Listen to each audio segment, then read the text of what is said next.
안녕하세요. 필도TV의 제이정입니다. 필리핀에서 모처럼 오늘은 화창한 오후네요.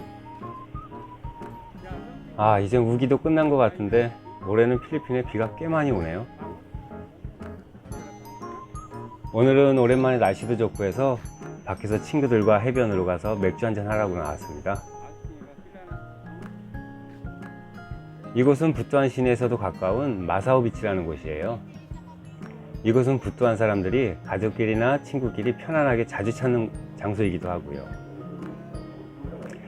그래서 저도 오늘은 안주로다 생선 한 마리 굽고 돼지고기 삼겹살 좀 구워달라고 해서 맥주 한잔 할까 합니다.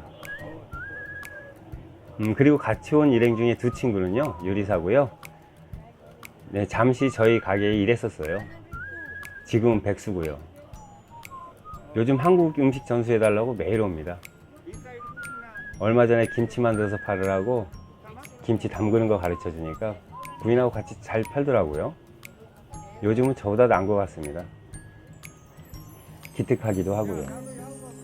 하는 거 봐서 하나씩 더 가르쳐 줄까 해요. 그리고 한 친구는 뮤지션이에요. 베이스 기타고요.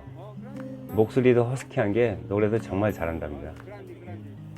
7년 전쯤에 저희 수리가오 나이트클럽에서 플레이했던 7명 그룹 중 리더였어요. 5년 전쯤인가 중국에 뮤지션으로 일하러 갔다가 이번 코로나 때문에 필리핀에 다시 돌아와서 다시 못 나가고 있어요.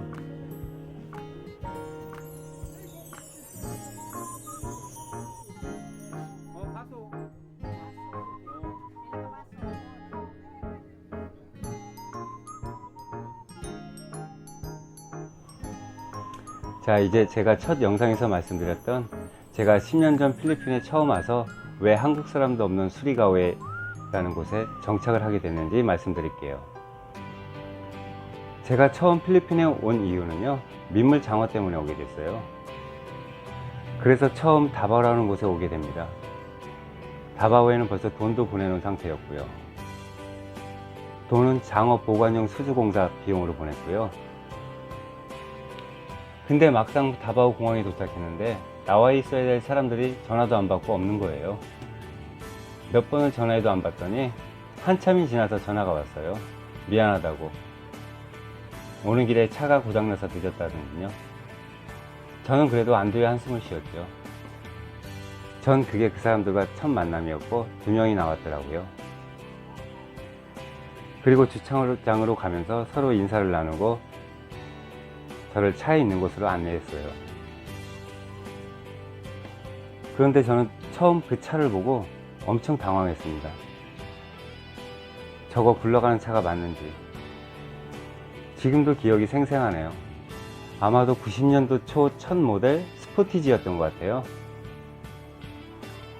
전 어쩔 수 없이 그 차를 타고 갑니다. 그리고 10분이나 지났나?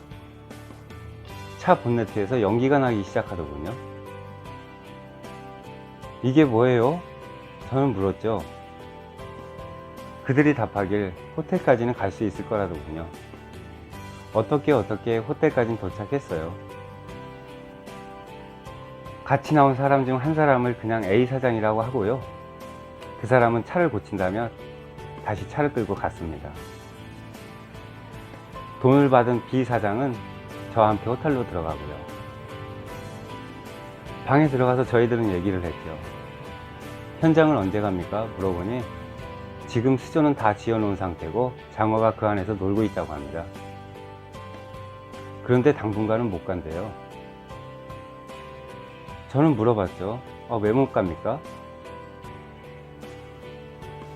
그 수조를 지어놓은 곳이 꼬따바또이라는 곳인데 그곳은 반군 지역이고 지금 반군과 정규군이 전쟁 중이라서 못 간다는 거예요. 저는 다시 물어봤죠. 아니, 왜 그런 위험한 곳에 수조를 만들었어요? 비사장 하는 말, 그곳은 아무나 갈 수 있는 곳이 아니고 자기가 반군 대장과 친한 친구라서 자기만 갈 수 있는 곳이고 거기는 안전하대요. 하루 이틀 추위를 보다가 거기서 연락이 오면 가자는 거예요. 저는 느꼈죠. 이거 뭐 이상한 냄새가 풍기는 걸. 저는 이 상황을 한국에 전했죠. 내가 여기까지 왜 왔는지 모르겠다. 이 사람들 아닌 것 같다면. 한국에서 말합니다. 절대 그런 사람들이 아니라고. 저는 다시 한번 믿어보기로 했어요. 그리고 차를 고치러 간 A 사장이 왔습니다. 차를 고치려면 4만에서 5만 페소가 있어야 된다는 거예요. 그래서 다음날 저희는 공업소에 가봅니다. 공업소에 가니 차가 껍데기만 있는 거예요. 그 차를 고치려면 몇 주는 걸린다는 거예요. 저는 또 물었습니다. 그럼 저희가 수조 있는 현장까지는 어떻게 갑니까? B 사장 하는 말, 차를 렌트하자는 거예요. 이 공업사에 렌트차가 있어 싸게 해준다니 렌트를 하자고요. 그래서 차 수리비와 렌트비를 저에게 달라는 거예요. 완전 코 낀 거죠. 안 주면 차 없이는 현장에 못 갈 테니 말이죠. 차를 수리하고 나서 차를 팔아갖고 돈을 갚겠다는 거예요. 저는 어쩔 수 없이 돈을 주고 차를 렌트해서 나옵니다. 저는 그때 당시 그 현장에 가서 물건을 꼭 한국으로 보내야 할 만큼 중요했었거든요. 그렇게 하루 이틀이 지나고 어느 일주일이 지나가는 거예요. 그땐 전 벌써 알았어요. 이 인간들 아니란 걸. 그리고 B 사장이 저에게 와서 말합니다. 꽃다발도 수조가 다 부서졌다고. 방군에게 연락이 왔대요. 저는 말합니다. 아, 그럼 전 이제 어떻게 하죠? B 사장은 말합니다. 자기도 난감하다며. 그래서 제가 그들에게 역제안을 합니다. 우리가 다시 만들면 되지 않겠어요? B 사장은 그러나 장어 치어가 많은 것은 그곳 꽃다발도 뿐이라고요. 저는 그들에게 말하죠.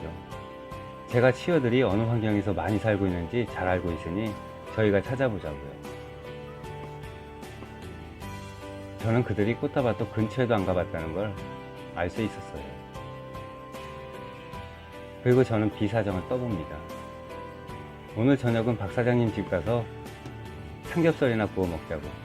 사모님과 아이들도 좀 볼 겸. B 사장 말, 지금 아이가 많이 아파 언제 애엄마가 애를 데리고 병원에 갈지 몰라서 안 된다는 거예요. 저는 속으로 생각했죠. 당연히 안 되지. 절대 자기 집은 가르쳐 줄 리 없지 하고. 그날 저녁 저는 구글 지도를 그에게 보여줍니다. 그리고 그들에게 말합니다. 우리 내일 아침 일찍 이곳으로 갑시다.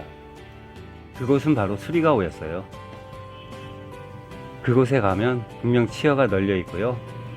왜냐하면 치어는 민물과 바닷물이 교차하는 곳에 치어들의 길입니다 라고 설명을 합니다. 사실이 그렇고요. 저는 그들에게 좀 더 확신을 주기 위해서 그들에게 이렇게 말했죠. 지금 장어가 한국에서 1kg에 3천만 원입니다. 캔깡통으로 하나만 담아서 보내도 3천만 원이라고요. 이제 고생 끝나신 줄만 아시면 돼요. 그땐 정말 가격이 그랬어요. 한국에 장어 파동이 났었거든요. 그들은 집으로 가 짐을 챙기고 내일 호텔로 오기로 약속을 합니다. 그리고 내일 우리는 수리가오로 떠나기로 합니다. 제가 왜 그랬냐고요? 너무나도 화가 나고 그곳에 온 자체가 창피하고요. 허무하기도 했습니다.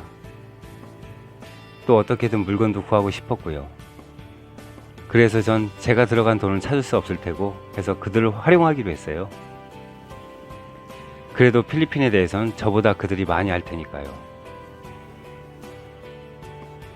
그리고 수리가오는 저도 모르는 곳이고 그들도 모르는 곳이니까요. 그리고 다음날 저희는 수리가오로 떠납니다. 민다나오 끝에서 민다나오 끝으로 좌석도 없는 코란도 렌트차를 타고 무작정 떠납니다. 정말 멀더라고요. 그때 당시엔 도로 상태도 좋지 않은 상태였고요. 밤이 되고 운전하던 A 사장은 말합니다. 더 이상 운전을 못하겠다고. 그때 운전할 수 있는 사람이 A 사장 뿐이었어요. B 사장은 운전을 못한답니다. 저는 필리핀 면허증이 없었고요. 가는 도중 체크포인트만 보면 얼마나 구라를 떨던지 경찰이나 군인이 아니고 반군들일 수 있다고. 참 이곳의 체크포인트라는 건요, 한국에서 검문소와 같은 거예요. 그래서 우리는 어느 작은 도시에 일단 숙소를 잡고 하룻밤을 보냅니다. 나중에 제가 살면서 알게 됐는데요, 저희가 잤던 그곳이 바뉴간이란 작은 도시였어요. 그리고 다음날 우린 수리가오로 향하고 수시간이 지나고 나서야 드디어 수리가오에 도착을 합니다.